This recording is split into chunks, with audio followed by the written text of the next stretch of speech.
Welcome, ladies and gentlemen. Welcome to our webinar today. VTT and Coachhub present Powering Cultural Transformation Through Impactful Virtual Development Experiences. I'm Daniel Breitwieser. I'm Enterprise Transformation Consultant at Coachhub.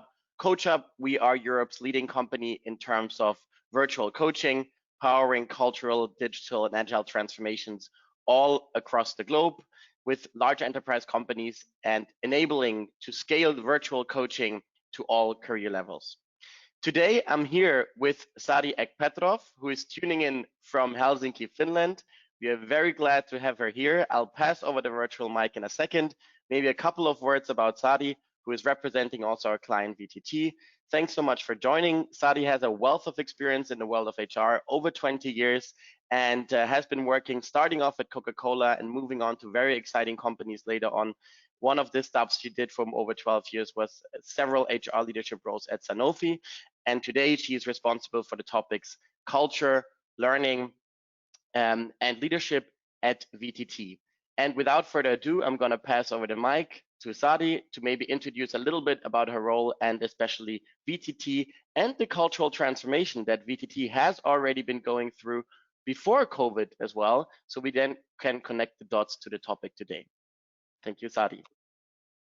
Thank you, Daniel, and a great pleasure to be part of this session and sharing some of my thoughts about transformation and this situation, particularly where we are at the moment.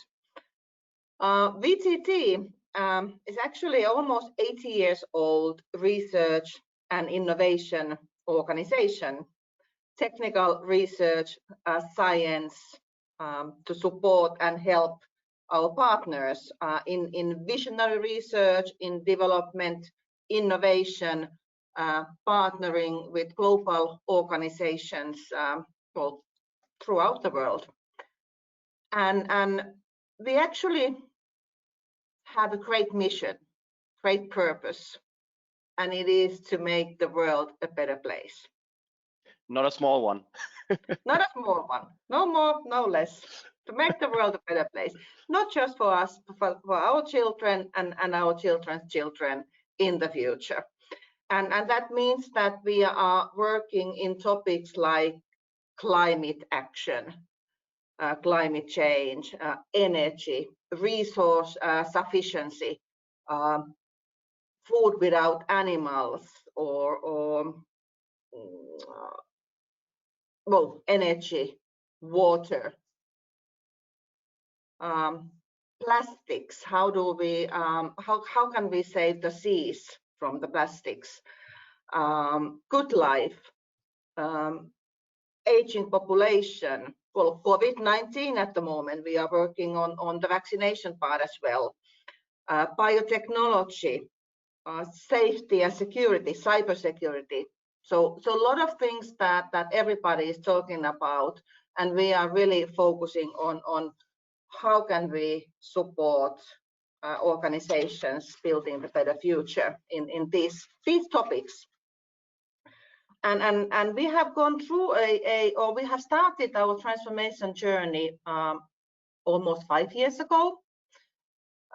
In a way, it started 2015 and really then sort of took speed 2016 when we had a new strategy, new CEO, new sort of business models, new leaders.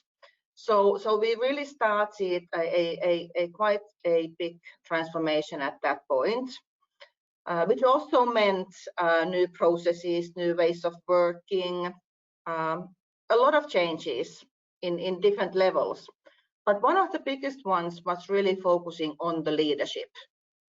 And when I started 4 years ago at VTT, actually my first task was really to create a leadership program for our top leaders, but for all of our people managers as well, so that every single people leader at VTT would have the same vocabulary. What do we mean with good leadership? How do we want to take VTT further? And as we are really in the people business, our brains our brains walk out from the premises every day. So we really have to take care of our brilliant minds, and excellent leadership is one of those key drivers for that. Absolutely. I mean, it seems like the transformation been kicking off with a change in everything, as you said, right? Yes. New business model, new organizational form, new leadership. Amazing. So you've already been on a journey over the last 4 years, and Yep. now COVID hits and puts the whole world in a collective transformation, and across all hierarchy levels and every organization. So how has this cultural transformation that you've already been going through been impacted now through this COVID experience, now that you've moved to fully virtual, at least the ones that can, since I know you have a researcher population who needs to be on premise, but how has this cultural transformation been impacted by this situation, and what have you realized? Well, one thing which we have realized is actually that those leadership principles and those cultural sort of behaviors that we started talking about and we saw important in the future actually have been very accurate and actually more than accurate at the moment. So we've seen that we've started with right things, and now it's just been enforcing them and really living them. So they are not anymore PowerPoint presentation or something, statements that trust is important or agility is important, but it's really now we are living them and showing actually to all our employees that what we say is what we mean and what we live really. And for example, trust. Everybody talks about trust. Trust is one of the key elements of psychological safety and all that. And it is a key. And now we've seen that trust in both ways. So when people March 13th move to home offices, like immediately, even those leaders, even those managers who might have been a little bit reluctant of letting people work from home too much, and maybe there was trust, maybe there was something else, they had to start trusting.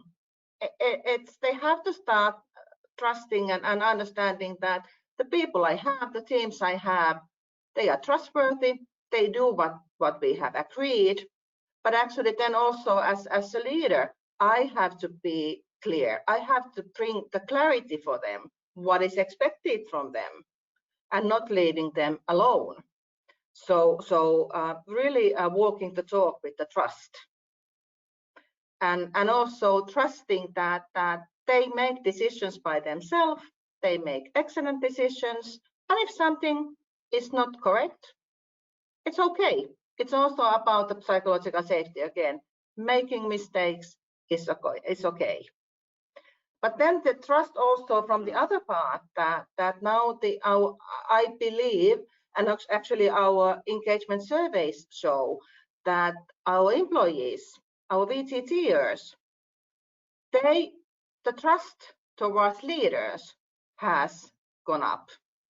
So people trust leaders, they trust that actually my manager, my leader, our CEO is actually acting on the good on my behalf. So he is interested on my health and safety as the priority. So especially during the COVID-19, we have very clearly communicated that your health and safety is the number one, business continuation important towards our customers, and then the rest. So anything we do, first thing we think is our people's health and safety. So the trust really is there. Then the other thing that we were talking about in our transformation journey before COVID was really this agility. So we have introduced the lean and agile thinking and processes, and now we had to be very agile.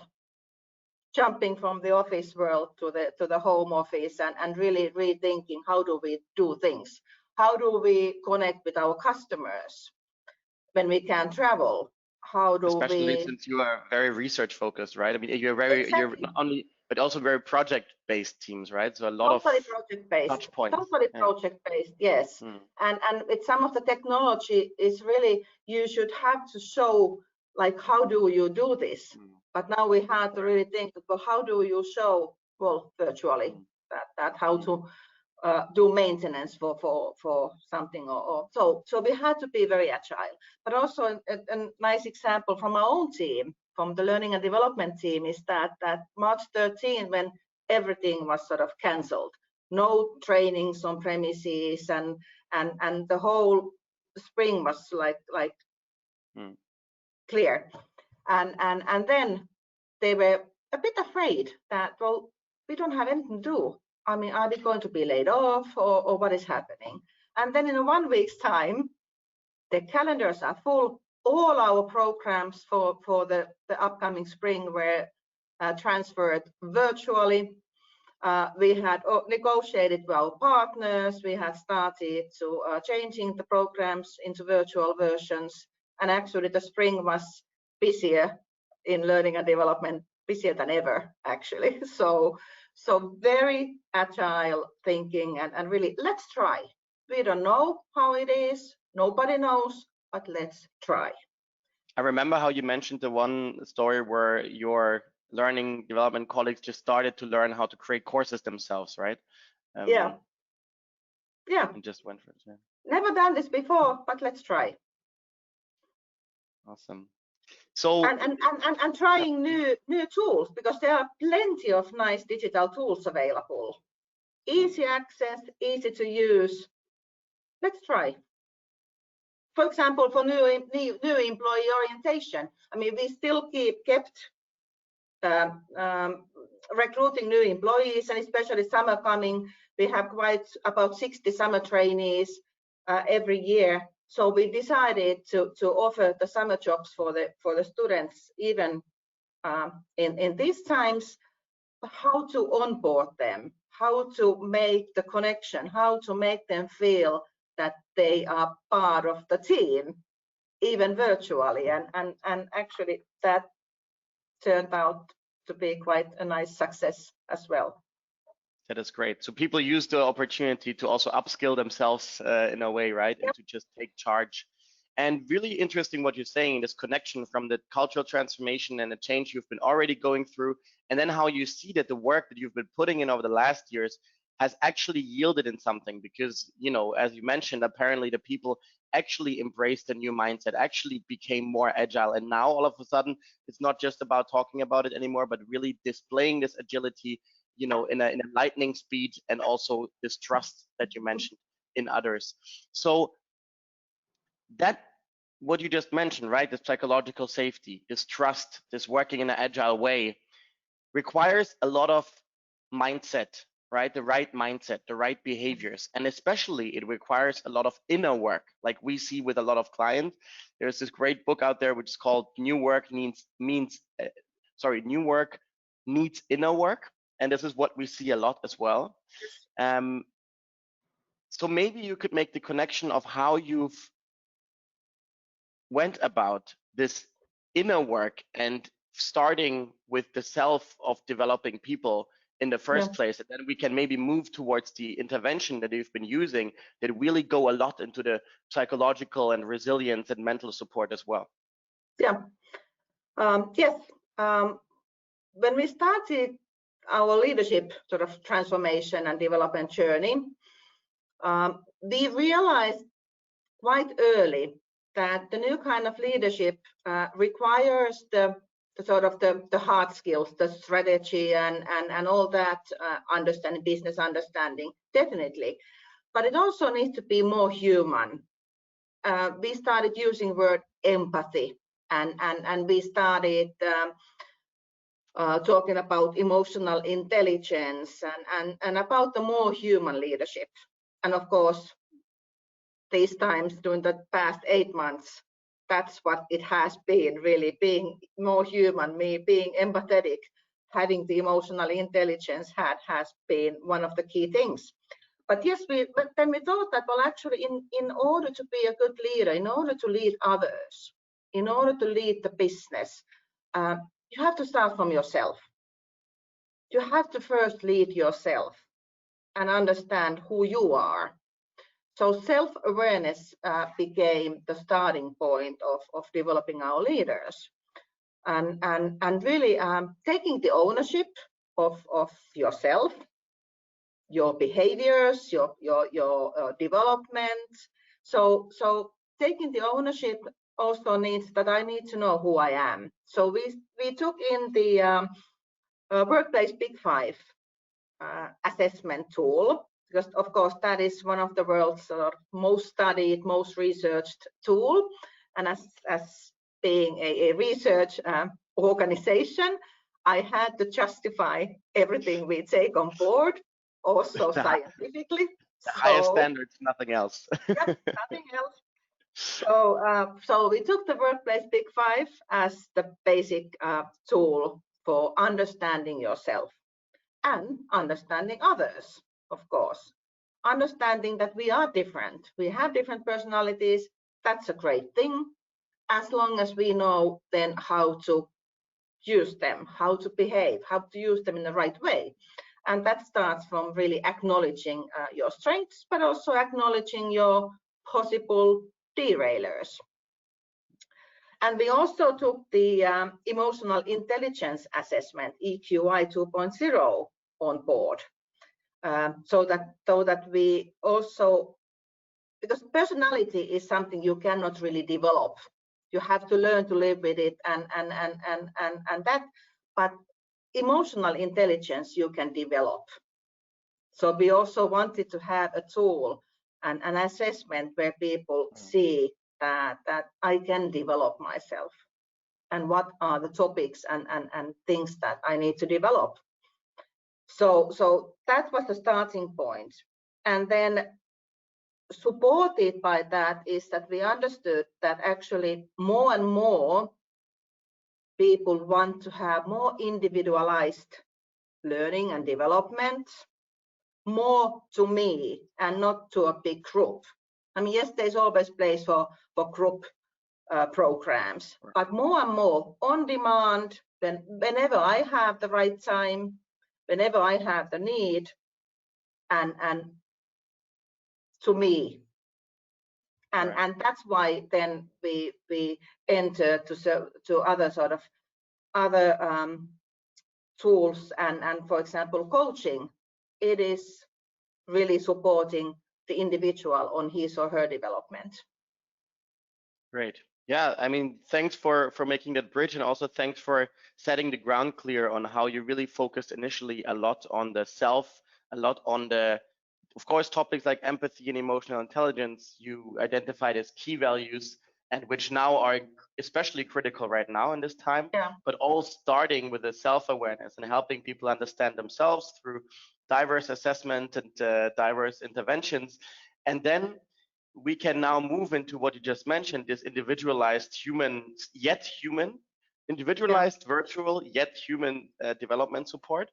And I know when we met 1.5 years ago in Vienna, you were really, I was already very impressed by all the work you've been doing. Actually, a couple of months later, I saw an article about VTT as well, when you were already our client, because you mentioned back then that you laid the groundwork. Because when I talked to you at a time where, for us, we started right away with the virtual coaching, right? Because our goal is to democratize access to coaching.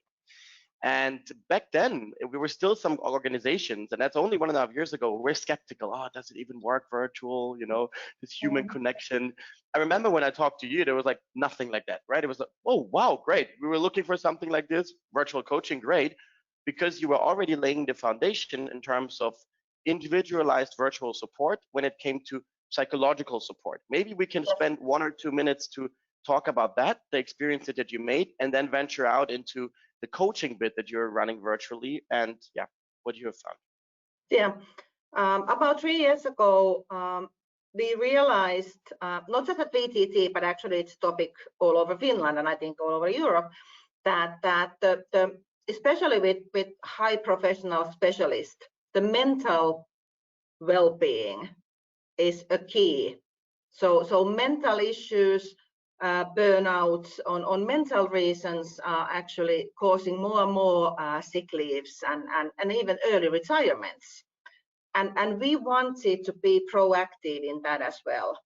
So because when an individual goes to a doctor because of mental well-being issues, then we are already maybe too late. But we wanted to really tackle the issues earlier. And then a Finnish startup called Oonti actually had realized the same thing. So they started this sort of virtual psychology service in to have early access mental well-being issues tackled. And when I learned about them, I said, well, let's try. That could be one of the tools to support people totally anonymously, supported by virtual psychotherapists, really professional service, excellent results from the pilot, and we have continued so far, and really seeing the benefit of having the psychology available for you when you need, even with smaller sort of signs and not waiting too long. So that was sort of the experience we had with virtual one-on-ones and with good results. Right, very good. And I find it so important that this topic that you've already been addressing so openly, and I remember you also wanting to use that actually to bring that topic of psychological well-being into the organization, talk more openly about it, and make it a totally normal thing to get support there. And already really impressive that 3 years ago you've been doing that virtually, which also adds to the factor of anonymity, right? So it helps people to be in a more anonymous, confidential space if you do it by yourself, your own pace, virtually. So moving on from this psychological support, when there are issues, when there are problems, to more the coaching bit, which is maybe more on the proactive and competency development space, but also in the one-on-one space. And maybe you could first introduce why you've chosen to work with Coachhub, what were the thoughts behind it and the situation that you found yourself in, and then we could maybe move into the feedback that you've received so far. Yeah, when thinking about leadership development, we have noticed that people have very different individual needs, and as mentioned before, that happens more and more. So I was thinking that, well, how could we support individual needs? Online programs, online learning modules and MOOCs, those are available, but still having the sort of somebody's support and traditionally human element, exactly. So traditionally the coaching, one-on-one coachings have been available for top leaders and top talents, well, for many reasons, but one of course being also the cost. And now we are really thinking about how could we have that available for more individuals? How could that be sort of possible? And then when learning about Coachhub, well, here it is. Let's try, because that already gives the better access to more individuals. It gives the flexibility of timing, and it gives the human element. It gives also, because what I believe in coaching is important is also the feeling of trust, and then not a good coach can be good for somebody and not so good for somebody else because of the chemistry. So the possibility to have also a couple of choices and then really making the decisions and what fits to me and who would support my development in the best way. So those were some of the things why I found that Coachhub could be actually an excellent partner in our journey. Right. Yeah, very good. And I think this democratization of the access is also our shared vision, and you already again laid the groundwork, so there was no skepticism, there was quite a lot of openness towards it. What was the feedback maybe that you've seen from the first pilot that we ran? Now we are in extension, but what was the first feedback, and maybe then moving on also on the impact that you could already sense, if there was some? Yeah, the first feedback has been excellent. Actually, it has been very good. I just showed last week to our HR leaders some of the results, and they were actually amazed. So the feedback from the participants has been extremely good on the sort of the flexibility, but especially on the quality of the coaches. So they really have felt that my development has been on the table. I have received the help I was looking for. So the feedback has been excellent. And also we can see not just, of course, the coaching, but the sort of the investments on developing leaders and leadership. We can see it on our latest engagement survey. We had a huge sort of increase in the trust of leaders, the quality of leadership. So it really has paid off to invest on leadership development, and it shows in many ways. Great. I mean, that's excellent to hear, of course, and something that you mentioned on the one hand, what people appreciated, the flexibility that this tool brought, but also the quality of the coaching. Again, reconfirming that virtual human experiences are just as impactful, if not even sometimes more. And also just what you mentioned, right? To see the impact in the increase in leadership quality, in trust and quality of the leadership. Have you also noticed maybe that the leaders through the coaching maybe embraced more of a coaching mindset and leadership style themselves? That's actually a good point, and they do, and we have gotten feedback on that, because we have also had program on coaching and feedback so for our leaders, so sort of having the coaching as a leadership style in our leadership culture. But yes, those who have received individual coaching actually understand even better how I can be a good coach as a leader. So what it is about listening, what it is about asking questions, what it is about supporting the other one to develop and not giving right answers. So yes, we have seen that definitely. And actually one thing came to my mind about Coachhub and the virtual possibility.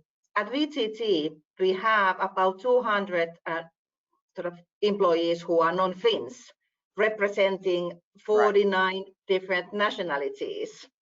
So we really needed coaches from sort of throughout the world to support our leaders in with different cultural background and different languages as well.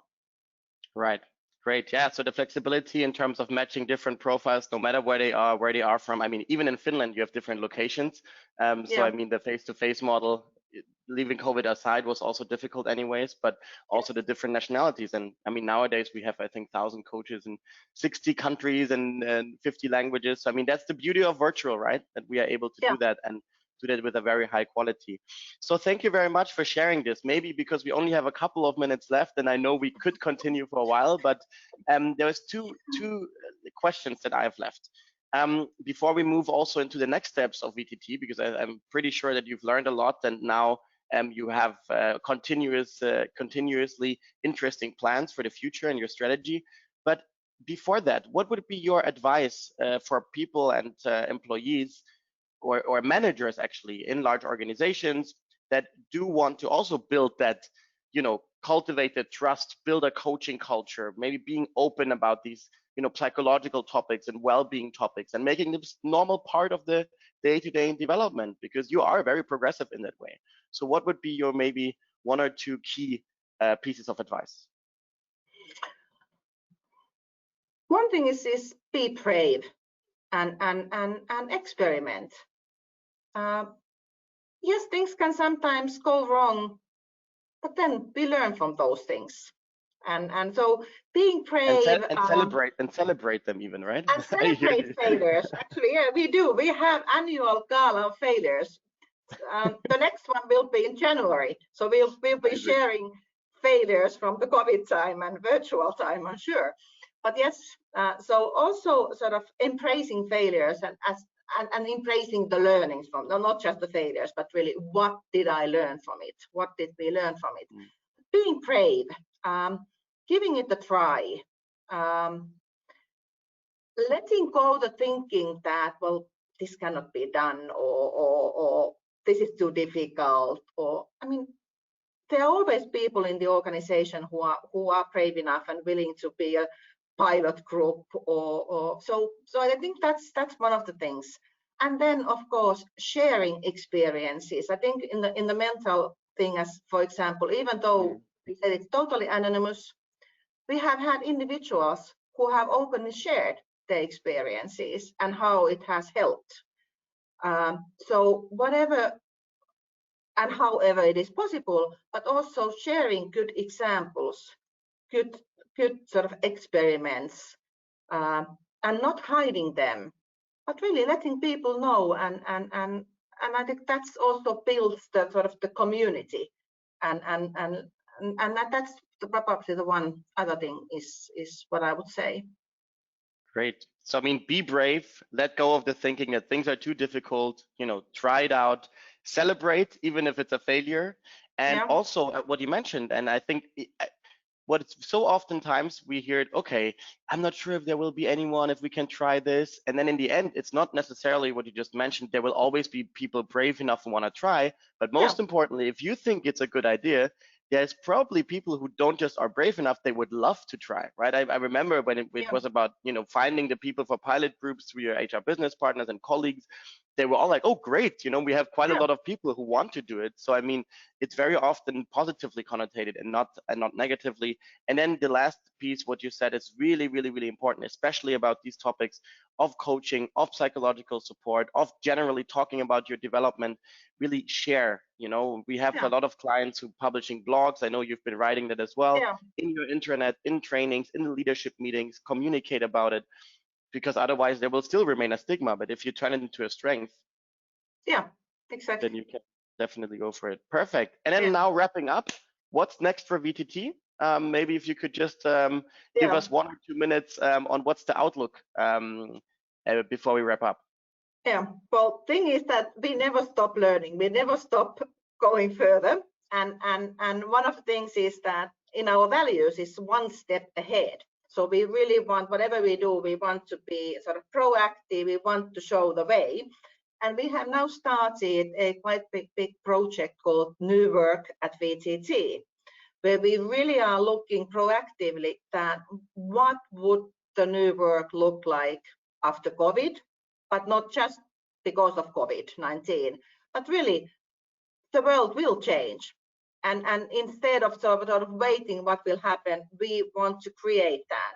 So we have started 5 streams looking into what will the future look like. This leadership, there's learning. I'm leading those 2 streams, so leadership and the future of learning. Then we have a well-being stream, ways of working, so more on the processes and hybrid models and all those. And then of course digital solutions and technology, because that is one of the things that we will need more and more, and how those will support learning or leadership or well-being. And then sort of throughout all the streams there is this concept of culture, that what kind of culture we want to see in the future. And we really have now kicked off all the streams, and really we have sort of a bigger vision, a longer term vision, but we also have quick wins. So we share, and again we are sharing with all VTTers any smaller or bigger experiments, and we are sort of brave enough to try even the wildest ideas. Truly brave, truly agile, and we wish you best of luck with this, and we look forward to continuing the partnership, being part of the journey, and to following all the great things that are coming up. So Thank you so much, Sari, for this webinar today, for sharing your wisdom. It was really fun. I hope that the audience learned something from it. And last but not least, how can people stay in touch if they want to get some more advice or just exchange some inspiration? Happy to connect, definitely. I believe in sharing. So happy to connect with LinkedIn or by email at vtt.fi. So please be in contact and let's create a better world together. Amazing. And with these words, couldn't be better word. Let's create a better world together. Also, if you want to reach out to learn more about Coachhub, just shoot me a LinkedIn invite, Daniel Breitwieser, same name. I'm really looking forward to hearing from you, or check us out on our website, www.coachhub.io. So that's it. Thank you very much. Thanks for tuning in. All the best, Sari, and of course, stay safe.